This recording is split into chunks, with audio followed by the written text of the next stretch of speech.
Hi, I'm Fazia. My sister emailed me and said, "Don't come to my wedding.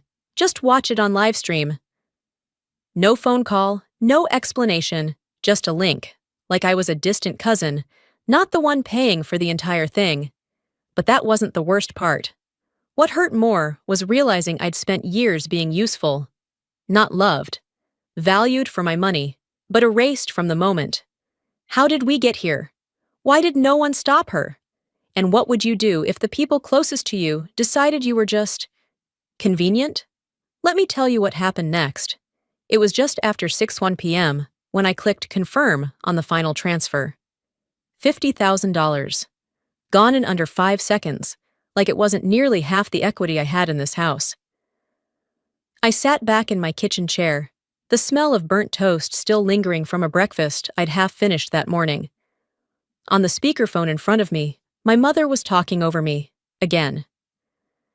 And Sabine said she can probably squeeze in the orchid wall if we let go of the string quartet.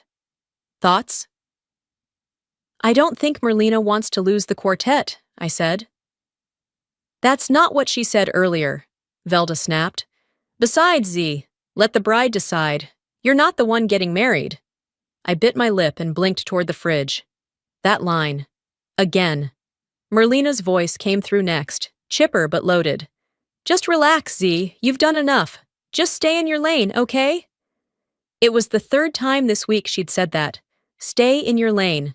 As if all I'd done was get in the way. The call ended after a few more passive-aggressive jabs I didn't return. I stayed seated a while longer, rereading the wire transfer confirmation on my screen. 50 grand on top of the 20 I'd already fronted. Venue, catering, custom napkins, even the damn parking validation. For someone who wasn't supposed to make it about herself, I was funding an awful lot of someone else's day. Later that evening, I was curled on the couch, flipping absently through my iPad, when the family group chat buzzed. Merlina had shared a folder of photos from last weekend's brunch shoot, something Sabine insisted on for their wedding website. The album had 17 pictures. In 2, I was visible. In 1, I was blurry in the background, pouring champagne. In another, I was cut off mid-shoulder, like a ghost behind Merlina's silk jumpsuit. I zoomed in on that one. Not even a shadow of my face. Just a suggestion of me. The album caption read, "So grateful to everyone who made this moment so special." I stared at the screen a full minute. Then came a ping. A text from Sabine. "Thanks again for the photographer Rec Plus payment, Fazia. They turned out beautiful." I didn't reply. What would I have said? "Thank you for erasing me with style." I placed the iPad down gently on the coffee table and walked toward the back patio. The spring air was warm, but not heavy. Just enough wind to make the bushes outside dance a little. The porch light flickered once before stabilizing. I pulled my cardigan tighter and sat down in the old wicker chair Dad had refinished 5 years ago. The cushions were new, but I never replaced the creaky frame. There was something honest about how it groaned under weight. The wine glass on the table was still full. I didn't touch it. Instead, I sat there staring into the middle distance, as if some invisible line had finally been drawn across my world. The silence that night was different.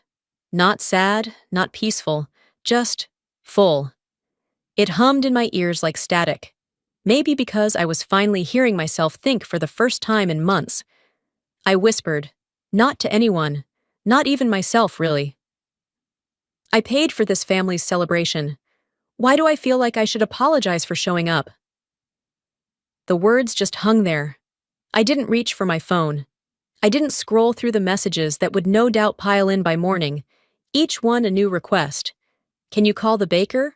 Can you pay the final balance on the linens? Can you pick up Merlina's hairpiece from the boutique?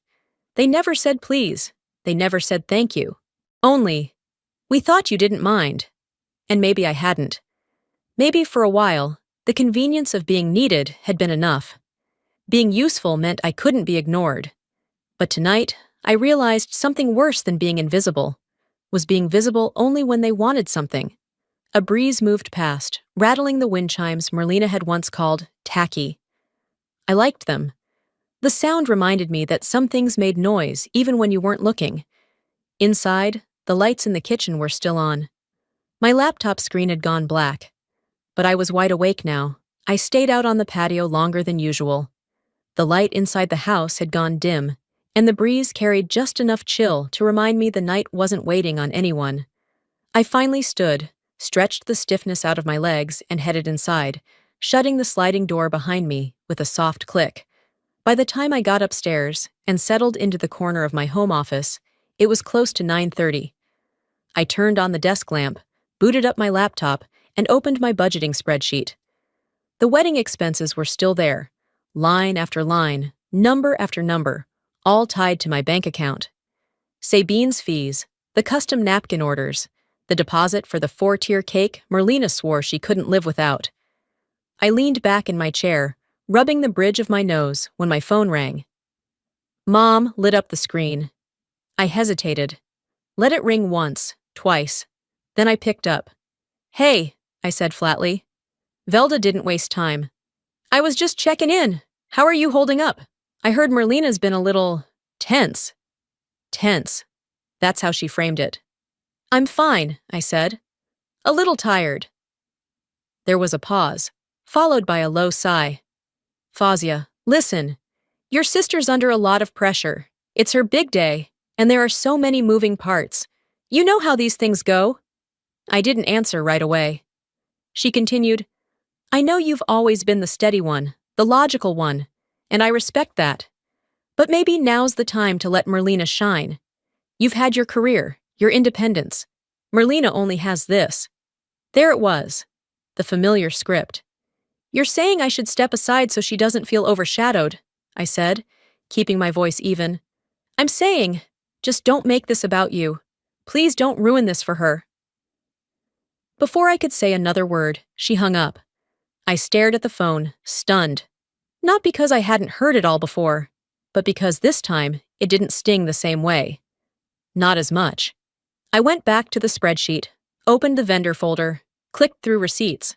I wasn't doing this for recognition. I'd given up on that years ago. But I wasn't doing it to be erased either. Another ping. I looked down and saw an email notification. Subject line, guest list finalized, from Merlina. I clicked. The message opened with no greeting, no, hey sis, just a statement. After talking with Nathan and his family, we've decided to keep the ceremony very small. Given the seating limits, and some sensitivities on his side, we think it would be best if you attend virtually. We'll send a private link for the live stream. My stomach tightened. This will help keep everything smooth and drama-free. Hope you understand. Then, in italics at the bottom, like a throwaway joke, don't take this the wrong way. LOL. I stared at the screen, not blinking, just frozen. There was no room for misinterpretation, no space to tell myself I was overreacting. I'd been asked, not invited, to watch my sister's wedding on a screen, like a stranger, like some distant acquaintance, not the woman who had covered nearly every bill. No greeting, no apology, not even a thank you, just a link. I sat there motionless for a while, my hands flat on the desk. My office felt colder than before. I glanced at the wine glass I had brought up earlier, still full, still untouched. I read the email again. Then I hit reply. Typed 4 words. Sure, enjoy your day. No punctuation, no emotion, just precision. I clicked send, shut the laptop, and stood. Downstairs, the house was silent. I poured the wine into the sink, washed the glass, dried it. Every motion steady. I didn't cry, I didn't scream, I just knew. Something had shifted. Something I couldn't name yet, but it felt permanent. I walked back upstairs and crawled into bed. The ceiling fan whirred softly. The email buzzed again. A calendar invite this time, with the live stream link. I turned the phone face down on the nightstand and turned off the lamp. But I didn't sleep. Not yet. Because while they were busy planning the perfect photo ops and floral centerpieces, I was making my own plan. One that didn't include being treated like a placeholder. One that didn't include begging to be seen. The sun hadn't even crept over the rooftops when I got up. No alarm, no noise. Just that heavy stillness you feel when your body gives up on pretending to rest. I slipped on my shoes and grabbed a hoodie off the hook. The sky was still dark blue, just starting to break into gray. I didn't bring my phone. I didn't need to check the time to know it was too early for anyone else to be out. That was the point. The streets were quiet, save for the occasional click of a sprinkler or the rustle of a trash bin knocked crooked by last night's wind. I walked without thinking about where I was going. My feet seemed to know something I didn't, like they had decided that moving forward was better than sitting still. I passed Mrs. Kepler's house. Her porch light was on, and the faint smell of her rosemary bush drifted across the sidewalk. It reminded me of the time I brought her soup after her surgery, and Merlina called it brown water with a superiority complex. I didn't laugh back then, and I definitely wasn't laughing now. My pace slowed near the corner, where the trees shaded the sidewalk just enough to make me feel invisible. That was the first time I noticed how good that felt, being unseen but not ignored. No expectations.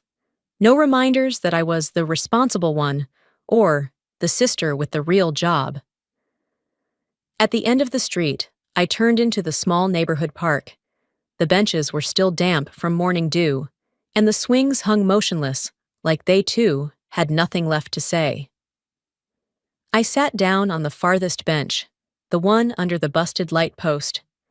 That spot had always been mine, since before Merlina had her first boyfriend, before I bought my house, before Nathan was even a name in our lives. And that's when the memories came. Not loud, not fast, just steady, like water under a door. I remembered the dinner 6 years ago. I had just received the Rising Star Award from the firm. A big deal, even if no one in my family fully grasped what it meant. I brought the plaque with me, stupidly, like a child showing off a perfect spelling test. We ate at Merlina's place. Nathan was there too. My mother complimented the table runner before asking if Merlina was finally moving in with him. I had smiled then, nodded, told myself they didn't mean it that way, that it was just a timing thing, that they just didn't know how to express pride, that maybe Merlina needed the spotlight more. I told myself a lot of things. Sitting on that bench now, I didn't feel angry. I felt exhausted. Exhausted from years of rehearsing excuses on their behalf. Tired of translating disrespect into neutrality. Done rebranding silence as grace. There was one moment, though, that kept coming back to me, clearer than the rest. I pulled out my phone and scrolled through the old voice messages. There it was, from last winter.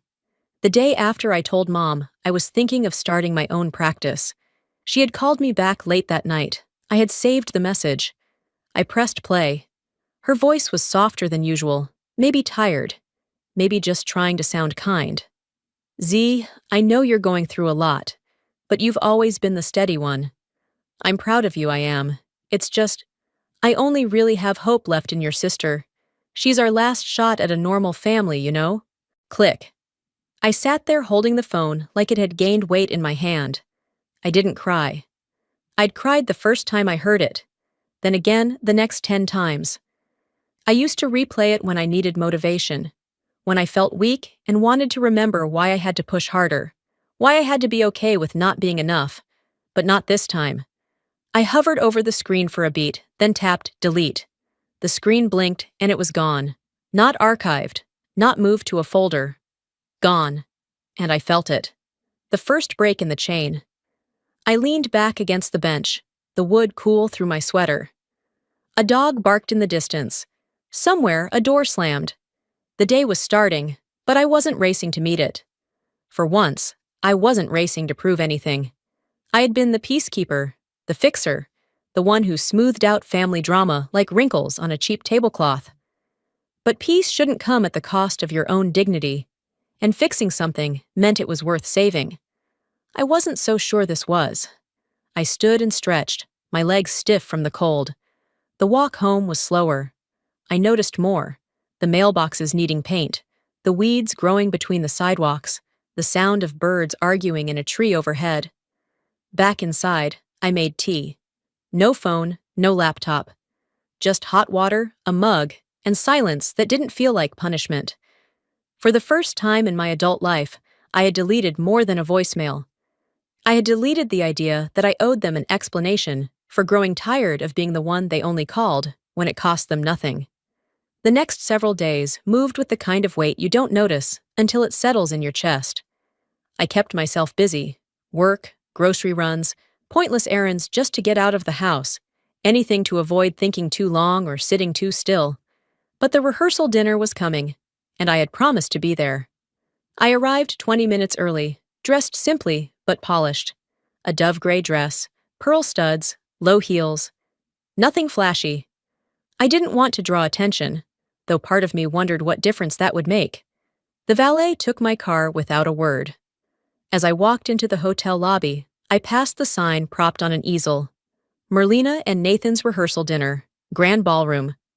A printed list of acknowledgments sat beneath it in elegant script. Special thanks to Nathan's parents, close family friends, the planning team, and Sabine Events. My name was nowhere to be found. I read it twice, then stepped to the side, pretending to fix my earring as Sabine approached. "The ballroom looks incredible," she said with a smile. "You really made this happen." I nodded. Glad it came together. She moved on, already pulled toward a group of vendors, waving her down. I stayed by the entry, just long enough to steady my breathing before making my way inside. The room was beautiful, I'll give them that. Tall centerpieces, custom name cards, gold-rimmed glasses, and menus printed on handmade paper. I found my place card at table 14, pushed back into a corner by the staff hallway. The restrooms were a few feet away. Every time the door swung open, the scent of bleach and something vaguely citrus hit my nose. My seatmate was a cousin I hadn't seen since high school, and a woman I barely recognized who said, "You're the sister, right?" As if I might be the florist instead. Across the ballroom, Merlina was glowing under the soft uplights, standing arm in arm with Nathan while cameras flashed. She raised her glass in a staged toast, perfectly framed between two ivory columns.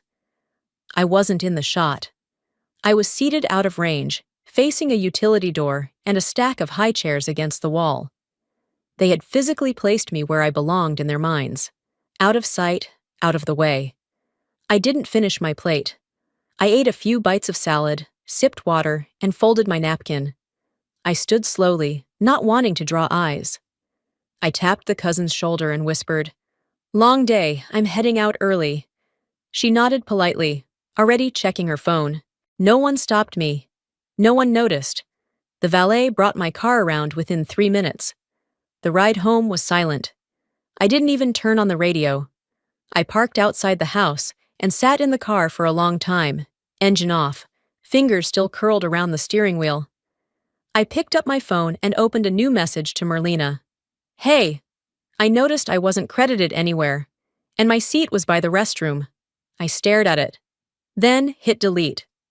I typed again. "Are we okay?" Backspaced that too.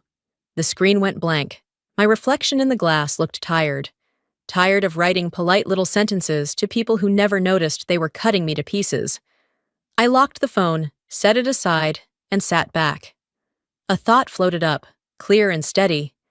No more soft entries. Inside, the house was quiet.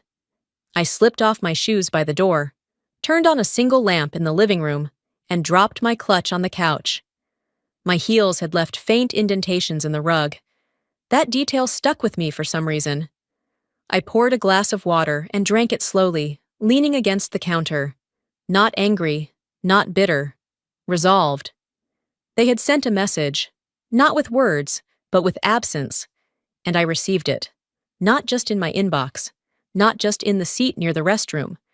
I received it loud and clear, broadcast in every empty space where acknowledgement should have lived. And I knew something now, something I hadn't let myself admit until that moment. You don't have to scream to draw a line. You just have to stop explaining yourself to people who are never listening. By the time Friday rolled around, I had done what I always do, pulled myself together. Work meetings, grocery errands, light conversation with a neighbor about the weather. It all helped maintain the illusion that everything was fine. But beneath it, something had shifted. Not broken exactly, just adjusted, like a door that no longer shuts all the way once the frame warps. That afternoon, I met Noreen for iced tea at the cafe near Barton Springs. We'd been friends since college, the kind of steady friendship that didn't require performance.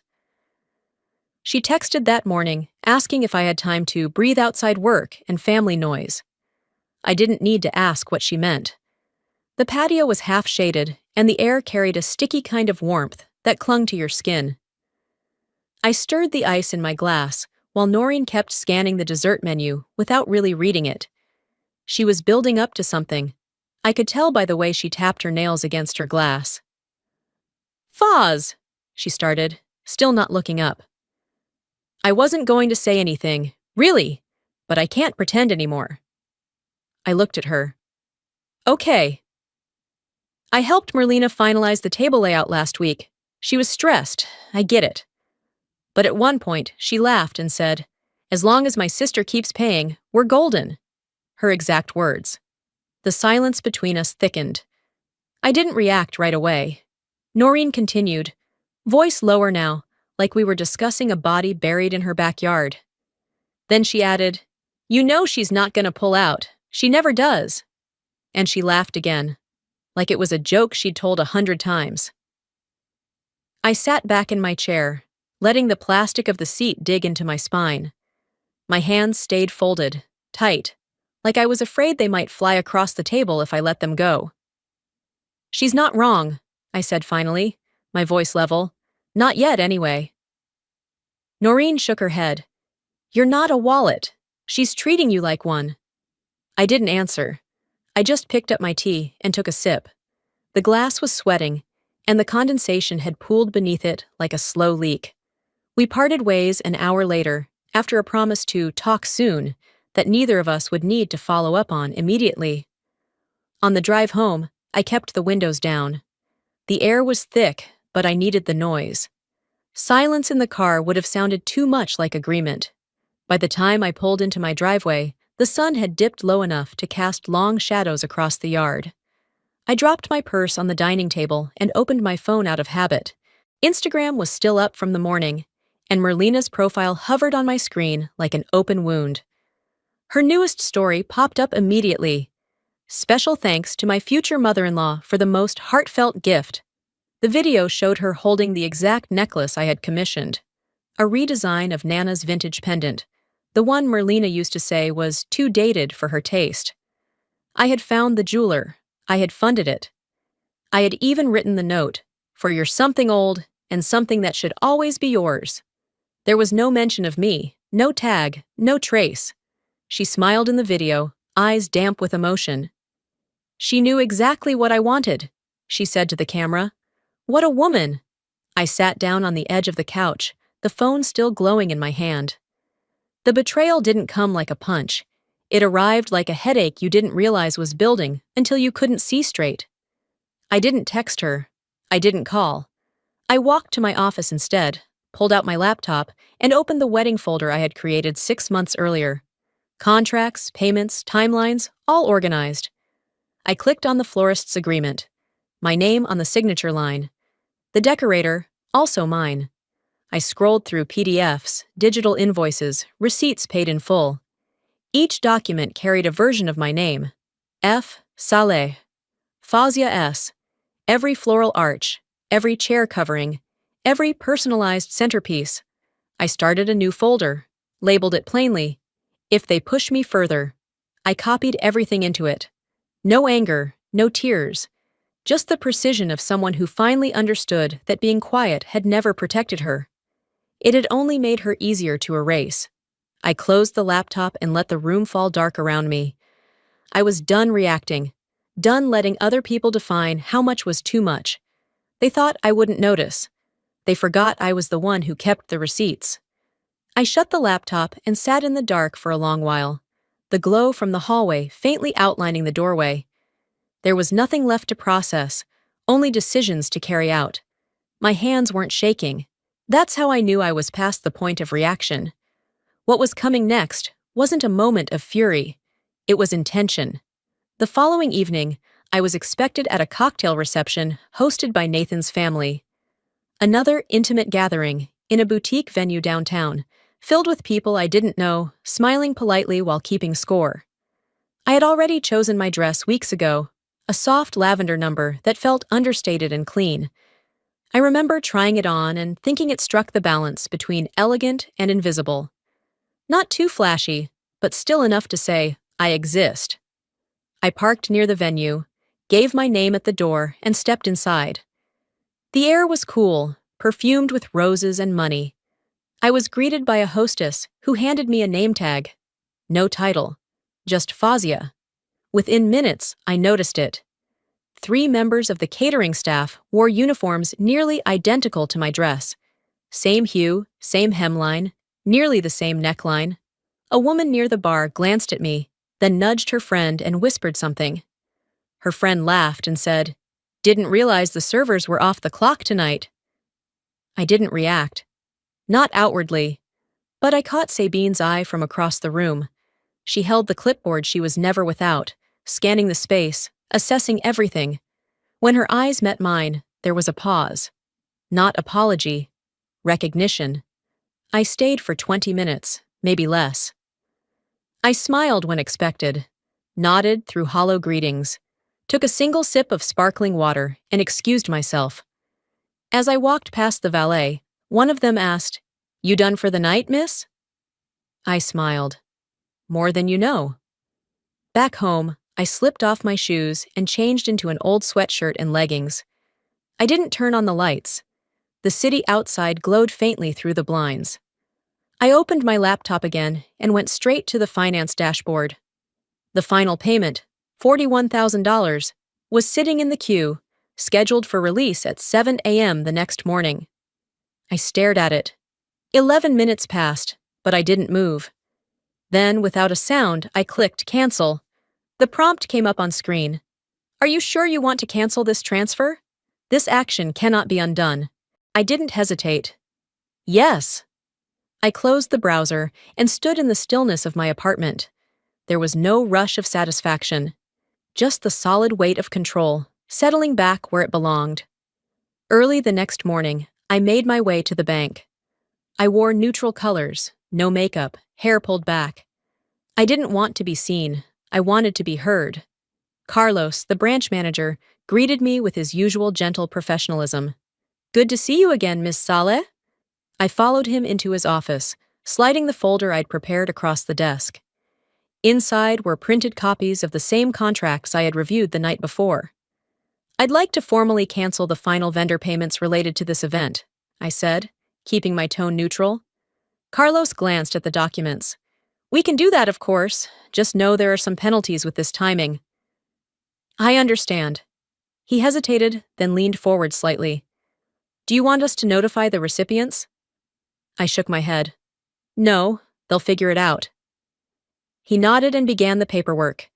"You don't owe me an explanation, but you look different today." I smiled, just barely.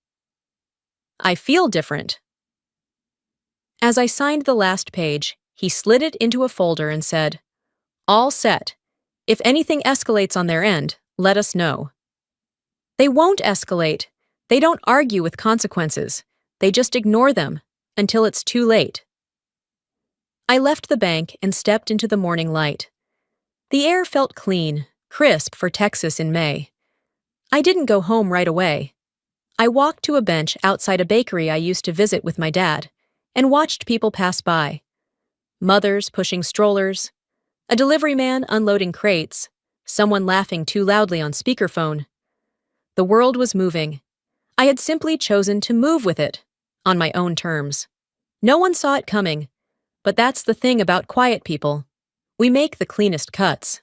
Sunday afternoon moved slowly, the way time drags when you're waiting for something you're pretending not to expect. I was folding laundry on the living room couch, socks, towels, a fitted sheet I still hadn't figured out how to fold properly, when my phone buzzed with a message from my cousin Layla. "Hey, everyone's already on Zoom. They just want to talk. Just hear them out?" It wasn't really a question, and I already knew who everyone meant. I stared at the screen for a few seconds, then tapped the link. The screen filled with faces. Velda, my mother, was already talking before I had a chance to greet anyone. Merlina sat with perfect posture, jaw clenched. Uncle Ray looked bored. Nathan appeared in a separate window, sipping something from a ceramic mug, like this was any other Sunday catch-up. No one asked how I was.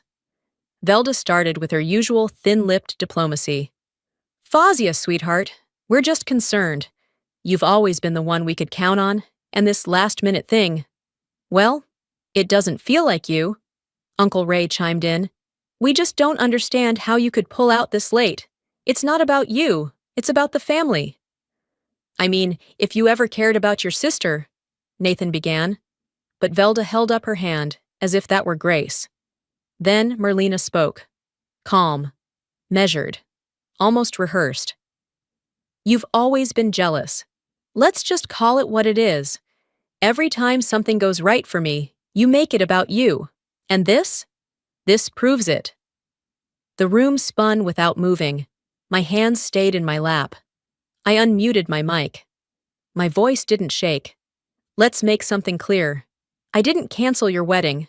I canceled my funding. You canceled me when you sent that email. You know, the one where you told me to stay home and watch online like a divorced uncle you don't want photographed. Velda gasped. You're overreacting. Merlina rolled her eyes. You're ruining the most important day of my life. Uncle Ray muttered. You're acting like a martyr. I kept my eyes on the screen. No, I'm just done being the ATM who doesn't ask for a receipt. I'm tired of being told I'm too much whenever I finally notice how little space I'm allowed to take up. I clicked Leave Meeting. The quiet afterward was immediate, not peaceful, just silent, the kind that settles after a door slams. Not even 2 minutes passed before the calls started. First from my mother, then from Merlina, then Layla, then Merlina again. I let each one ring until it stopped. Then came the texts. She's lost it. What the hell is wrong with her? Just fix it, Foz, for once in your life. I sat by the window, watching the sky go from peach to gray, then to a dusty purple that signaled the start of another warm night in Austin. My tea had gone cold, but I still held the mug, as if it gave me something to do with my hands. They don't know me, I said aloud. And it was true. They didn't know the woman who no longer apologized for asking questions. The one who understood that blood doesn't excuse disrespect. That being the dependable one didn't mean I owed them my spine. They knew the version of me that stayed quiet to keep things smooth. The one who sent the check, signed the form, bit her tongue. That version was gone. The silence I'd given them before was permission. This silence was the boundary. And the beauty of a boundary? It doesn't need to be explained. It only needs to be enforced. I was folding a dish towel when the phone rang again. Not a number I recognized, but I answered anyway. Maybe part of me knew. Fazia? Her voice was strained, breathless. I could hear background noise, rushed voices, clinking glassware, someone giving instructions. It was Merlina. I need you to listen, okay? Her tone cracked, then steadied. I messed up.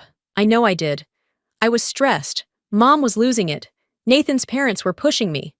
But I never wanted it to get like this. I said nothing. She rushed on. We can fix it. I'll change the seat. I'll make a speech. I'll thank you. Just come. There it was. The same instinct to smooth things over, but now wrapped in panic. What she really meant was, please put this fire out so I don't have to admit I lit it. It's not about the chair, Merlina, I said evenly. It's about you making sure I wasn't in the picture unless you needed the checkbook open. Silence on her end. Then, with a cracked breath, please, don't ruin this for me. I'm not ruining anything, I said softly. I just stopped funding the illusion. I ended the call. By 11 a.m., the hotel staff was moving into high gear. Vendors bustled through service hallways. The ballroom shimmered under the light of chandeliers. Roses, candles, chair covers, all lined up like a magazine spread. At exactly 11:23, a courier handed an envelope to Sabine. the coordinator. It was addressed directly to her. She read it once, then again, slower the second time. Her fingers tightened slightly on the paper before she stepped out of view, phone already in hand. Within 15 minutes, everything stopped. Floral staff pulled back arrangements. The catering team halted plating. A row of champagne glasses stood untouched on a silver tray near the entrance. Nathan's father raised his voice, words I couldn't hear, but didn't need to. A woman gasped near the door. Someone knocked over a tray of dessert forks. Merlina, still in her robe with half her hair pinned up, collapsed into a chair in the bridal suite. Her mascara hadn't even been applied yet.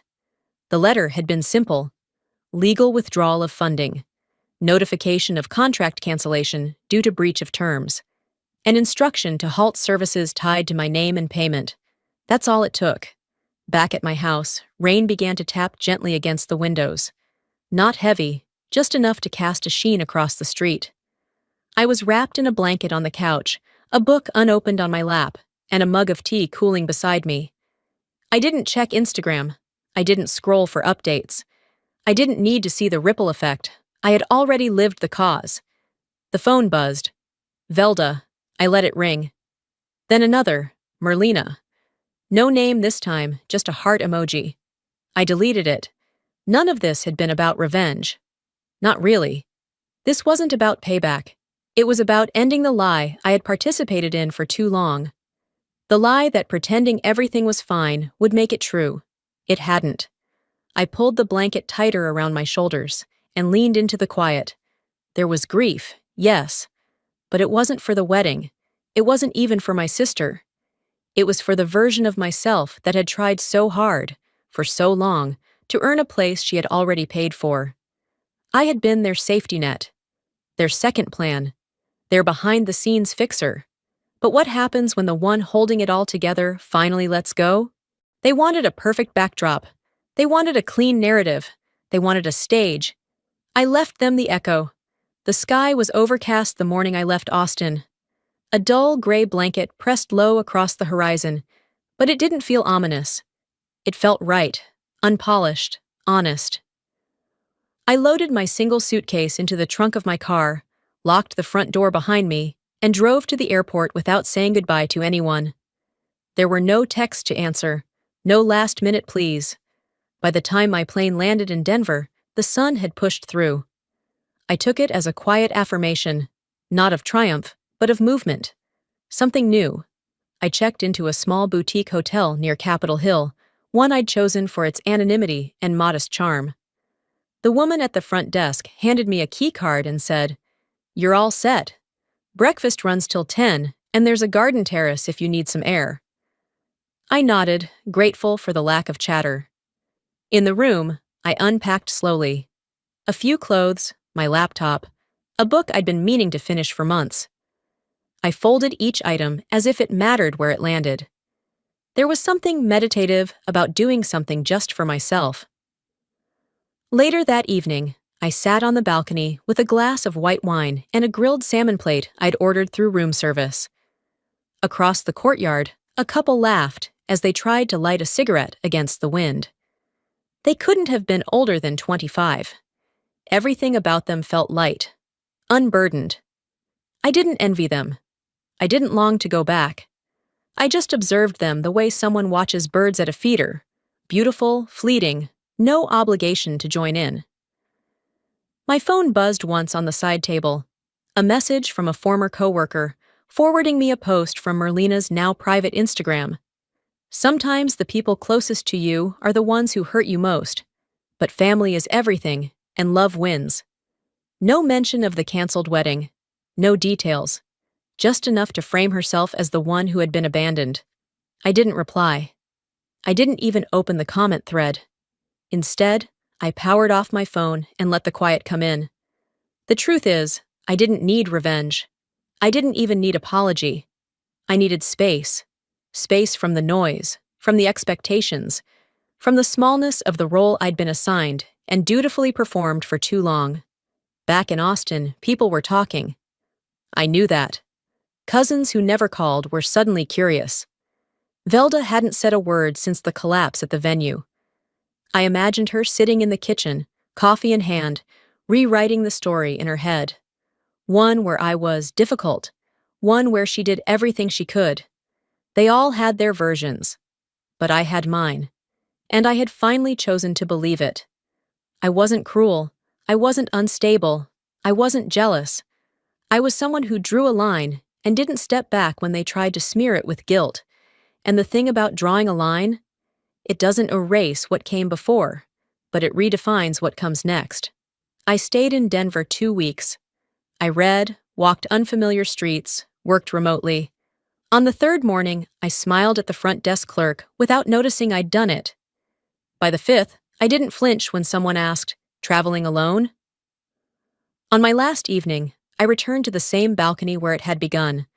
A man a few tables away gave me a nod. Friendly, not flirtatious.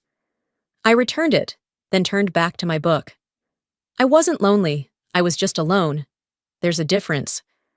I think what people misunderstand about walking away is that they imagine it's dramatic. Doors slamming, voices raised, endings punctuated by one-liners. But most of the time, it's quiet. It's simple. It's someone not showing up where they once would have. No final speech, just absence. When I got back to Austin, I didn't return to the same house.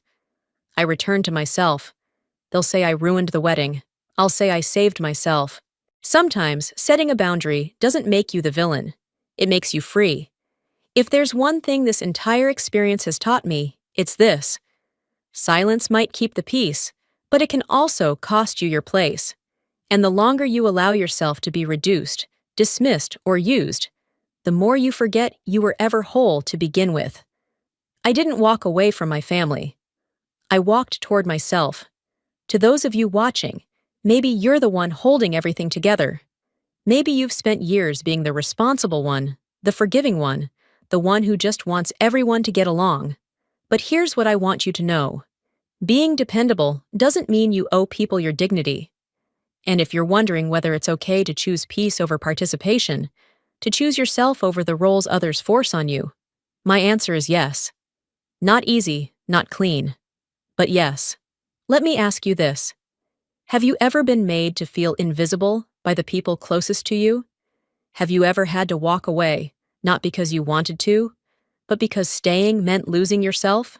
Tell me in the comments. I want to hear your story.